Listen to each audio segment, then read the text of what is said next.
Good evening. Welcome to the January 11th, 2016 regular meeting of the Edina School Board. I'd like to call the meeting to order. First on the agenda is the annual election of Board Chair. Any nominations for the office of Board Chair? I'd like to nominate Leny Wallen-Friedman for Board Chair. Second. Leny Wallen-Friedman has been nominated and seconded. Any additional nominations? Seeing none, all those in favor of Leny as Board Chair, please signify by saying aye. Aye. Opposed? Motion carries. Congratulations, Leny. Thank you. Next on the agenda is the election of officers. Do I have a motion? Do I have any nominations, I should say? Would you like us to go in a particular order, Mr. Chair? No particular order, no. Start with Vice Chair. I'd like to nominate Sarah for Vice Chair. Second. Are there any other nominations? Hearing none, all in favor? Aye. Any Aye. opposed? Welcome, Sarah. Next is Treasurer. Do I have any nominations for Treasurer? I'd like to nominate David Goldstein. Second. Are there any other nominations? Hearing none, all in favor? Aye. Any opposed? Welcome, David. And next is Secretary. Do I have any nominations? Clerk. Clerk, sorry. Nominate Regina Neville. Second. Any other nominations? Hearing none, all in favor? Aye. Aye. Any opposed? No. Regina, welcome. Next is the approval of the minutes. We had a meeting on December 15th, a regular meeting. We've got Assistant Treasurer. Oh, we have Assistant Clerk. Sorry. We have nominations for Assistant Treasurer. Sorry. I nominate Amir Gharbi for Assistant Treasurer. Second. Any other nominations? Hearing none, all in favor? Aye. Aye. Welcome, Amir. And Amir, this is your first meeting. Welcome to the school board. Thank you. I have nominations for Assistant Clerk. I nominate Lisa O'Brien. And we have two, correct? Two, yes. And Randy Meyer. Second. Any other nominations? All in favor? Aye. Aye. Welcome to the Assistant Clerks. Thank you, everybody. Now we're on to minutes, Randy. Yep. We have minutes from the December 15th regular meeting and December 18th special meeting. Do I have a motion to approve the minutes? So moved. Second. Any discussion? Any corrections? Hearing none, all in favor? Aye. Aye. Our minutes are approved. Sarah, do we have any members of the audience? Next is the consent agenda. Do I have a motion to bring that to the floor? So moved. Second? Second. Rick, can you walk us through that? I certainly can. We have, again, since this is our organizational meeting, we'll have the reaffirmation of policies, so all the district policies will stay in place. The school board compensation, this remains the same as it has been in previous years. The appointments of the district architect, which will be Wold Architect, district auditors. Margot, remind me of all those names on the auditor. MMKR. Just initials. There we go, we'll go MMKR. And we have a variety of legal counsel that also represent the district. That's an annual effort. The approval of credit cards and the use of that, the delegation of authority, both for electronic fund transfers as well as pay claims prior to the board approval. We have our designations for depositories, our data compliance officials, which is required by the state. Our official newspaper will be the Sun Current. We have some signatories that we have, as well as the pay equity implementation report. This is a report that's required by the Minnesota Management and Budget Office. It was formerly the Department of Employee Relations. We'd ask that for approval. We have some field trips with the Model UN, which is a high school group, both going to Chicago and Berkeley. And that would conclude the consent agenda items for tonight. Are there any requests to remove anything from the consent agenda? Any discussion on the consent? Well, there is no discussion. All in favor? Aye. That passes. Next is reports and discussions. The only discussion item is board committee appointments, liaisons, and representatives. We discussed this at our past meeting, special meeting on the 18th.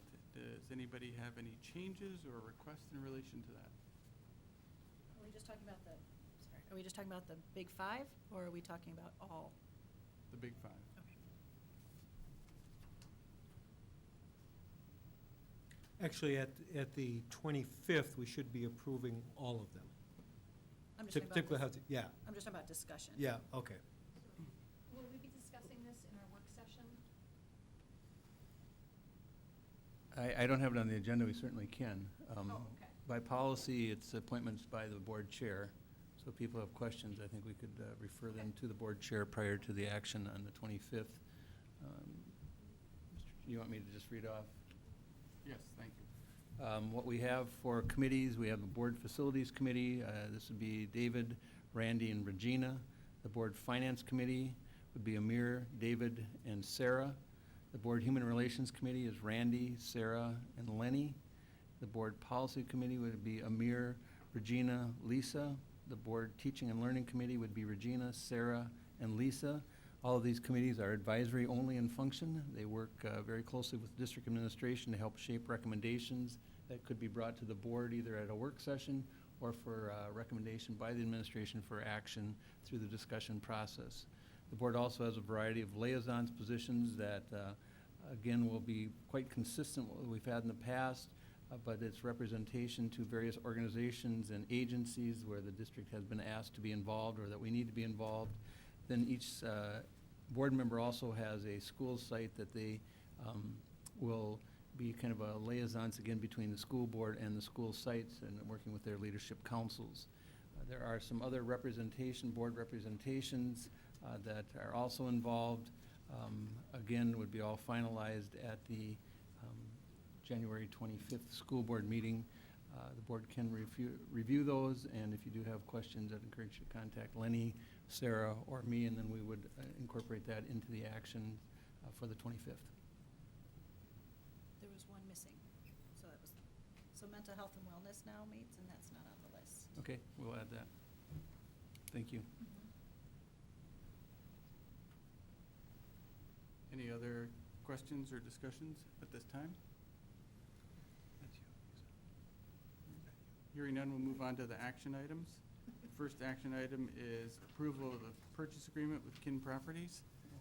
Do I have a motion? So moved. Second. And I believe we have a presentation on that. I'll introduce Margot Bach and the team that has been involved with this agreement.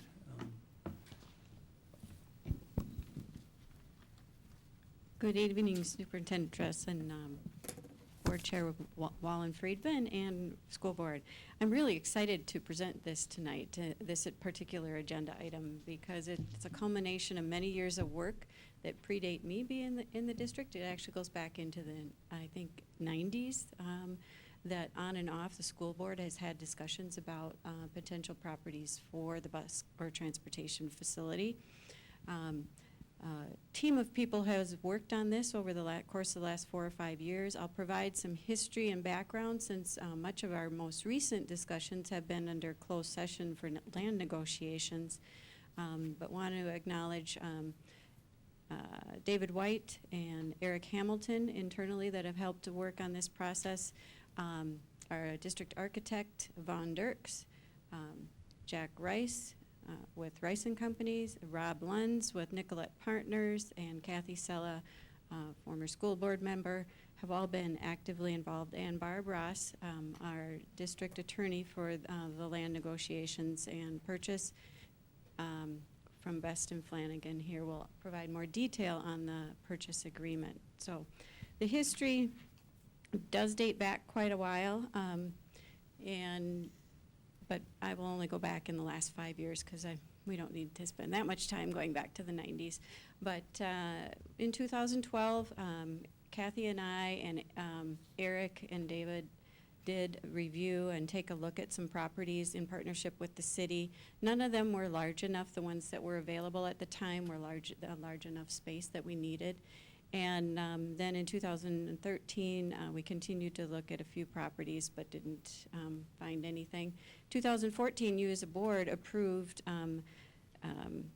the relocation agreement and kind of your expectations.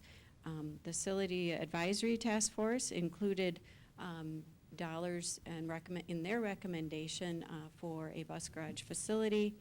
And we developed internally the transportation facility requirements for our facility. And then in May of 2015, the bond referendum passed. So since that time, we have been within the last 12, 18 months, more particularly since May 5th, aggressively looking for property, and are happy to report that we have found a piece of property that we believe will work, meet the needs and expectations that were laid out in 2014, and started negotiations on that and worked through Facilities Committee. Thank you for Facilities Committee work, and then also full board, because we were going back and forth on negotiations there. We did tour the Eden Prairie facilities, and that was helpful to us to visually see what is available and also confirm what our needs are.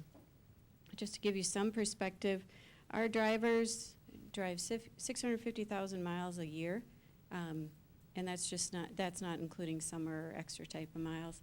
And we have over 65 buses right now. One of our goals is to bring in our contracted services, because we know we can operate more efficiently.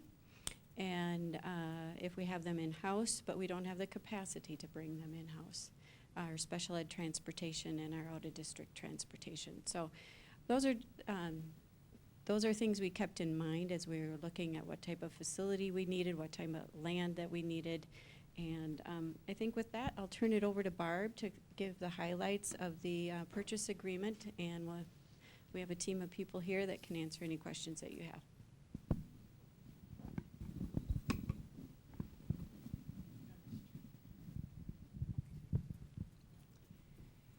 Thank you. Superintendent Dressen, Chair Wallen-Friedman, and members of the board. Before you is a contract for sale and purchase for a vacant parcel of land. It's it's less than half of a 22-acre parcel that's located at 7600 Metro Boulevard in Edina. And as Margot indicated, staff and consultants have closely looked at this property and believe that it will work well for a transportation facility. Now, the board had considered making an offer on the property for 10 acres. That was the understanding as to the size of the vacant parcel. It's 22 acres, and the Film Tech building is located on the property, and the remainder of the property is vacant or excess land. Upon further investigation, the brokers determined that the vacant land is less than 10 acres. So Wold Architects took a look at the parcel with a little smaller size and determined that 9.25 acres does work for the transportation facility, for the building that's needed, and possible additional facilities for gas. And so we're comfortable that 9.25 acres will work. So the board in closed session had discussed making an offer on the property. Because the property is smaller than the 10 acres that was considered, the purchase price on the contract before you is $3,909,510. That is in Section 4 of the purchase agreement. If necessary, the price will be adjusted. We would assume it'd be a small amount, but we're going to have a survey to determine the exact size of the parcel that's being purchased. And if that price needs to be adjusted somewhat, it'll be adjusted up or down by $7 a square foot. So that's the size of the property, the price for the property. Earnest money is 10% of the purchase price. There's a couple provisions in the agreement that I'll just draw to your attention. Initially, when the board thought it was going to be purchasing 10 acres for 4 platted parcels, there was no need for any easements between the school district and the owner that's going to own the rest of the property after the school district purchases its portion. Now there'll be a shared fire lane between the parcel that the school district is buying and the existing building. And so there's a provision for an access easement. The fire lane will be located on the school district's property, and the owners of the Film Tech building will have an easement over the fire lane. The project will require government approvals, subdivision approval, and there is a provision for that in the purchase agreement. We have been in contact with the city as to what those requirements are, and we anticipate that that process should proceed fairly promptly with the city after the purchase agreement is signed. There is a provision in the agreement, which is an important provision, for the school district to do its due diligence on the property.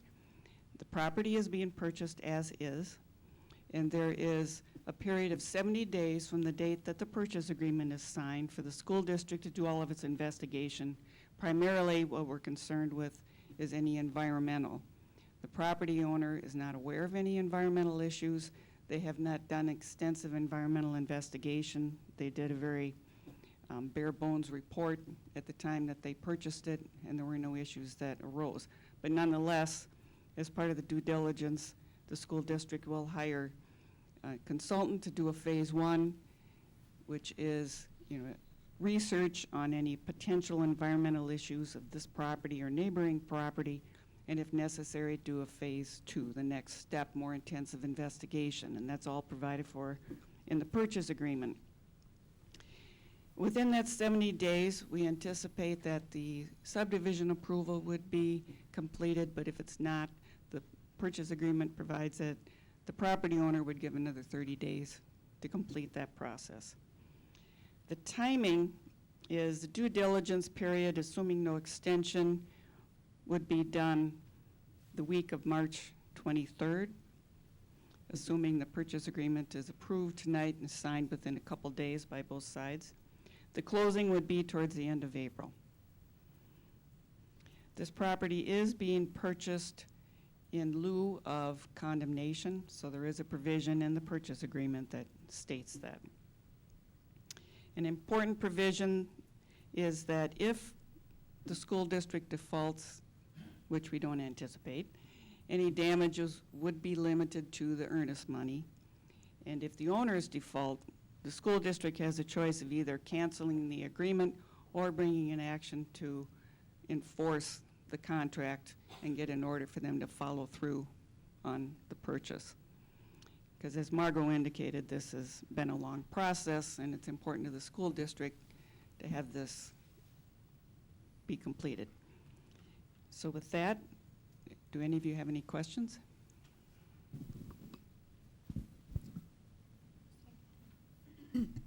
When will we know the exact size of the lot and then the exact final price?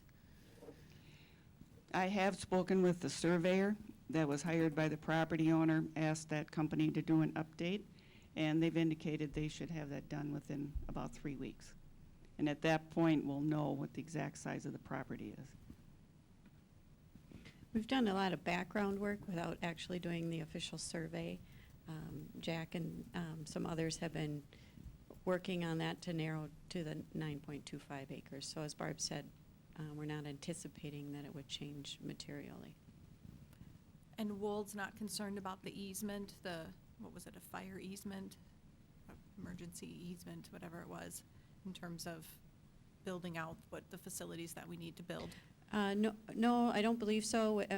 Vaughn couldn't make it here right now for this part of the meeting. He's at our work session later, so we certainly could ask him directly there. The easement for the fire, because of the way that we intend to lay out the building, it wouldn't be right up next to that part where the fire area would be. And certainly at one point when we were looking at just under 8 acres, that would have really made the property extremely tight with what we need to do. would 10 acres be ideal, or that was, certainly what we had looked at. 9.25 is still workable to us, and we have talked with Vaughn about that. Okay. And the closing date is strictly driven by our due diligence, assuming we get done earlier, it could be closed earlier, or what else is driving that timeline? It is determined by the due diligence. The closing is 35 days or less after the due diligence period expires. So if the school district determines it's ready to move forward, then the closing could be sooner than the end of April. Thank you. Other do- questions? We do have a screenshot, if we can move to that, so you can see the land. That's 78th to the south. It's right off 100. The Doubletree Hilton Hotel will be our neighbor to the south. And just to give bearings to the audience and the community today, that's the land we're looking at. And we're very pleased with it, obviously. And again, a big thanks goes to everybody for their work. It's been an amazing journey, and it's going to create some amazing opportunities for the district with this land availability. This was all part of the plan project as it related to the referendum, so these dollars are coming from referendum dollars and not the general fund dollars by any means either. Any other questions? I too want to thank you for all the work. It is a tremendous amount of work, and it's very much appreciated. Any discussion? Hearing none, all in favor? Aye. Aye. Any opposed? Hearing none, the motion's passed. Thank you. Thank you.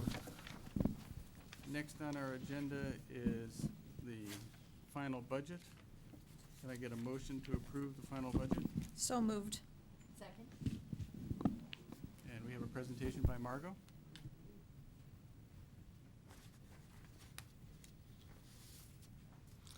Margot and her team has been working to make the final adjustments to the budget. This is a budget that we approved in June, which was a projections, and so it was based on enrollment projections and based on a variety of other revenue and expenditure projections. We now are dialed in much tighter, and I thank Margot and her team for their work with this, and turn it over to Margot to give us an overview.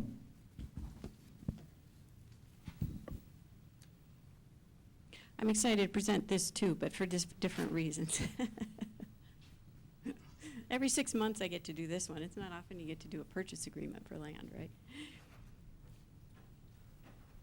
So the preliminary or spring budget was approved in June, and this is an update of the 15-16 budget. The major changes, we updated for enrollment. We always update for any results of the audit that we may learn from how we performed in the prior year. How does that impact the upcoming year? In the fall, we know who the new hire is for retirees, and if we had any other changeover in staff, all those kinds of things. It's another good time to take a look at the budget in detail.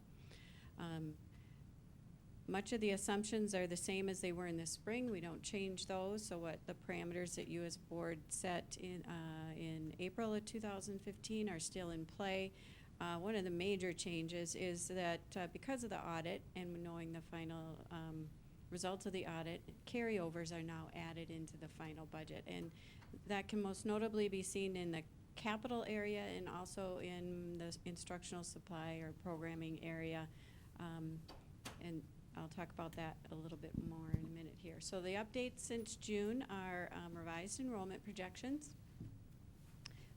The projections did go down just a little bit, about 39 students from last June. And so that is a couple $100,000 worth of change in revenue.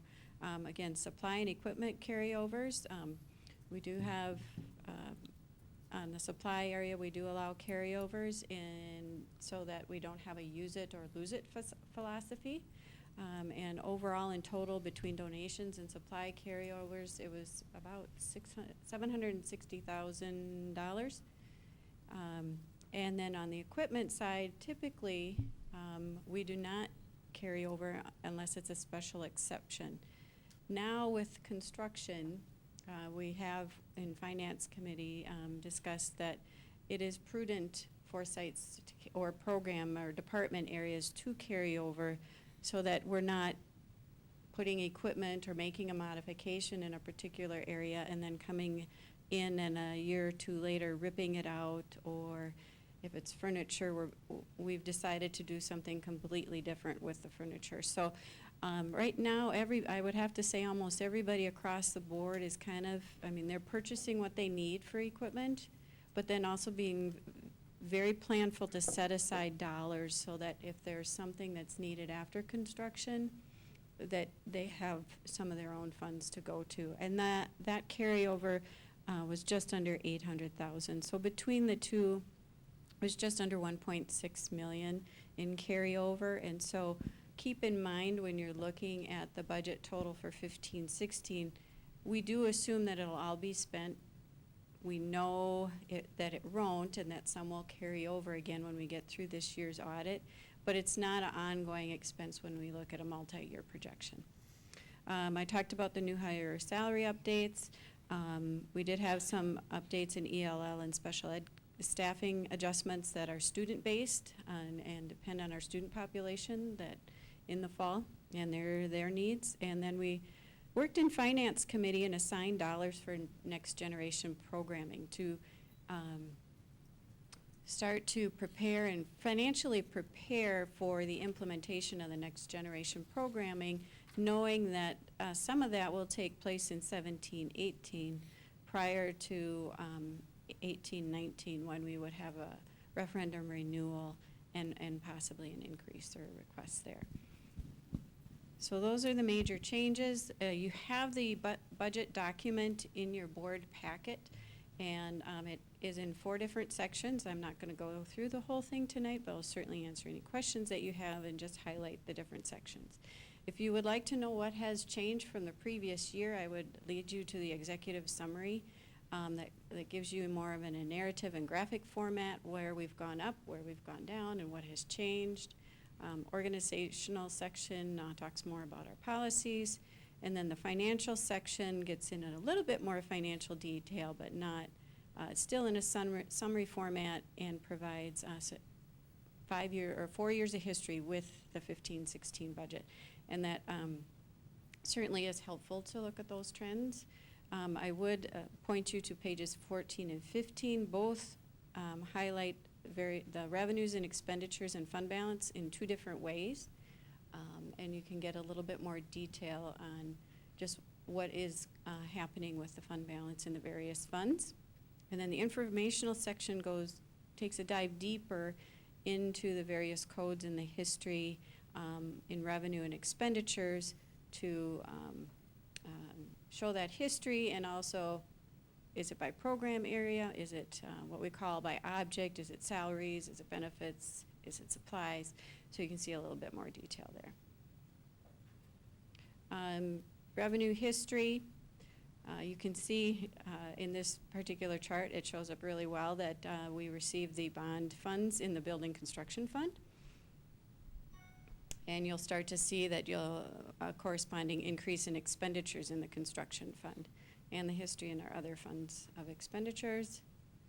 In the general fund, the primary source of revenue is the state aid.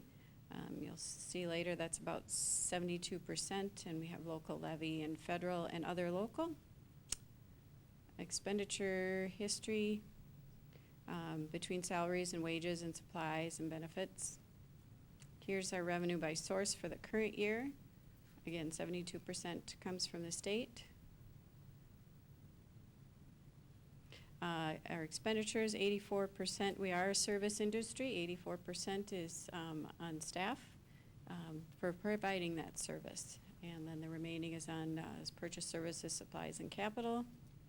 Of the salary area, then we break that out even further to say licensed staff, support staff, substitutes, administration, gives you a sense of the staff that we have, how that breaks out. And then we also look at expenditures in another way, and you'll see this in the budget document, in the historical areas too, where we have two general fund worksheets. One sorts it by object, which is the salaries, benefits, and supplies, and the other one sorts the expenditures by program. So instruction, instructional support, buildings and grounds, operations and maintenance, administration, that kind of thing. This is a very draft chart and someone's favorite on the board. So once I update a budget, I usually get asked, well, what does this do for the upcoming years? Some of that depends on what we assume for revenues and expenditures moving forward. We have started taking a look at that. Finance Committee hasn't taken a look at this yet, so we need to get Finance Committee in the process on this. They did see the 15-16 budget as of December 20th. There were some minor modifications after the 20th. So we will work through a budget process for 16-17 and a multi-year budget plan. Start bringing that forward to you the end of January, working through Finance Committee here in January. And our typical process, it's January through March, maybe the first couple weeks in April that we work through the process. But we really want to keep that 2-3 year picture in mind because of everything we have going on with the next generation programming. We were fortunate to perform better in 14-15, and that's certainly helping us. We have the update for 15-16 and moving forward. But again, this is just drafted. At this point in time, next steps would be, again, January through March, working on the 16-17 budget plan. And the only other thing I'll highlight, I forgot to mention earlier, is that on the page 14 in the budget, 15 in the budget document, you will be able to see where we assigned, based on Finance Committee recommendation, the next generation programming dollars to be used in 17-18. And I would like to thank, it always takes a team of people to get this done, and certainly the business office staff, and certainly Pauline Fofana, the district's new controller, had to jump in and figure it out real quick. And so it takes a great team of people, and so I'd like to thank not only the business office either, because it does take you as a board, it takes all staff doing their part, whether they manage $100 or it's you as a board managing over $100 million. So open it up for questions.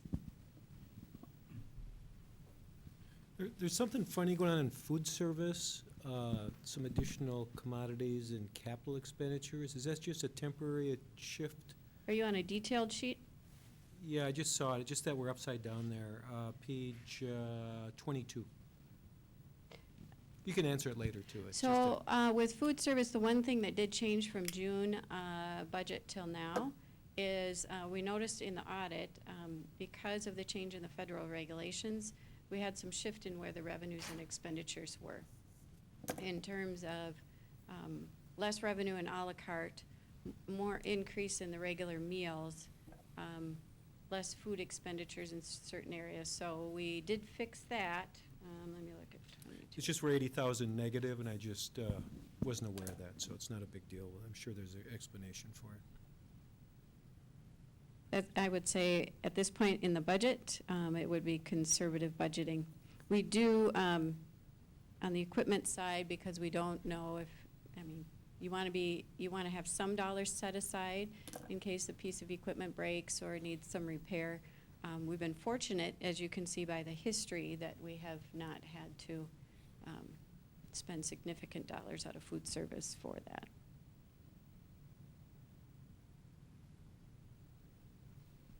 Other questions? No questions? No. Any discussion? Hearing none, all in favor of approving the 2015-2016 final budget, say aye. Aye. Aye. Any opposed? Hearing none, it's passed. Thank you. Thank you, Margot. The next item on the agenda is course offering changes. Can I get a motion? So moved. Rick, can you I will introduce Randy. Randy did present this at length at the December board meeting, and any other cleanups, Randy, or any other insights you want to share prior to the board taking action? Just that we had one addition since our meeting on December 15th, and that is at the very end of the course descriptions called Graphic Design and Marketing 2. We have Graphic Design and Marketing 1. It's been a very successful course so far. Our students have requested that we continue it with a second elective, and they wanted to continue studying in that area. Students in that area look at design principles and marketing concepts. They use software like Adobe Illustrator, Photoshop, InDesign. They use that Adobe Creative Suite, so we already have the existing software, so it's just extending the learning through this additional elective.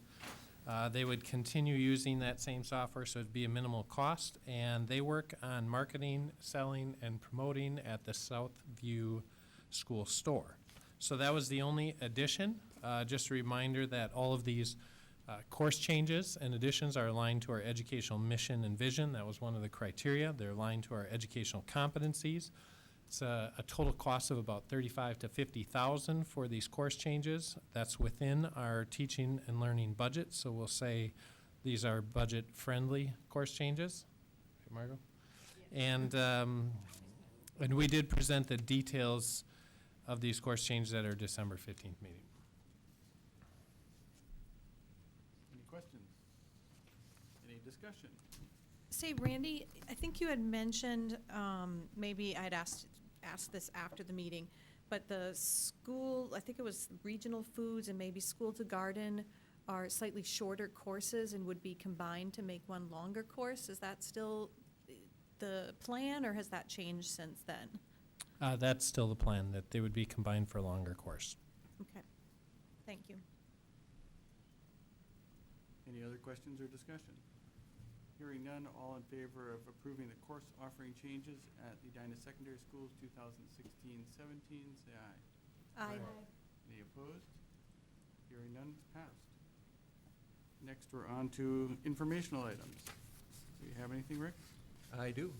We will be likely having some informal committee meetings. The board doesn't formally approve the committees until the December 25th meeting, but we may require some committee meetings in an informal setting, again, that they won't be bringing any recommendations forward, but we do have some action items that we do need to study, and we can talk about that more at the work session. We did meet with our local legislators last week and just talked to them a little bit about what they see as evolving from the legislature, and also have them listen to what our needs are. We are scheduling a legislative meeting for early in February. That will be an opportunity for us to get more input from parents, staff, and school board with our local legislators, who always see a priority of education in Edina, and that's a good thing. A couple updates from the December school board meeting. One, the orchestra trip. We do have an orchestra trip being planned over spring break.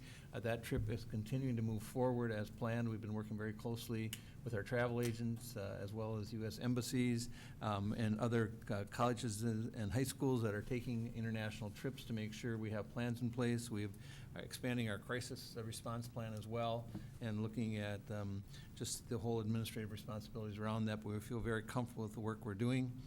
The early childhood work is continuing to move forward. We had talked about getting more input from staff and the parents around our early childhood planning and our early childhood programming.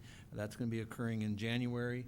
Again, that'll evolve, and we'll report back to the board as well as the Community Education Advisory Committee about the work occurring with our early education program and how that aligns with Next Gen. We do have some of the work moving forward, and then this will also be an opportunity to get more input as we continue with our planning efforts. The pilot projects, we continue to move forward with a variety of pilot projects. I do want to clarify with the recess pilot that we do have going on at both Normandale and Concord. We are going to continue to collect data on that from students, from staff, and parents. We're digging deeper into the data, looking what other data we need to collect. We're also going to be relying, as today is one of those days where indoor recess got played out for one of the first times, and just again seeing how that can be supported in new ways. But we have no formal recommendation in December. We won't have one at the end of this semester, but those will all roll forward with recommendations for pilot in the spring. And so just wanted to clarify that. Susan, anything else around some of the follow-up items? Because I know you work closely with on the communication side that I failed to address. No, just with regard to the recess pilot, we are engaged, we have a plan to put together a more detailed report on the data that we have collected and an evaluation plan of what we might look at in the spring, and then also looking at some additional opportunities to engage with our students and our families and our staff at the sites. Thank you. That would conclude the leadership update. Any board members have information? Hearing none, can I get a motion to adjourn? So moved. Second. All in favor? Aye. We are adjourned. Thank you, everybody.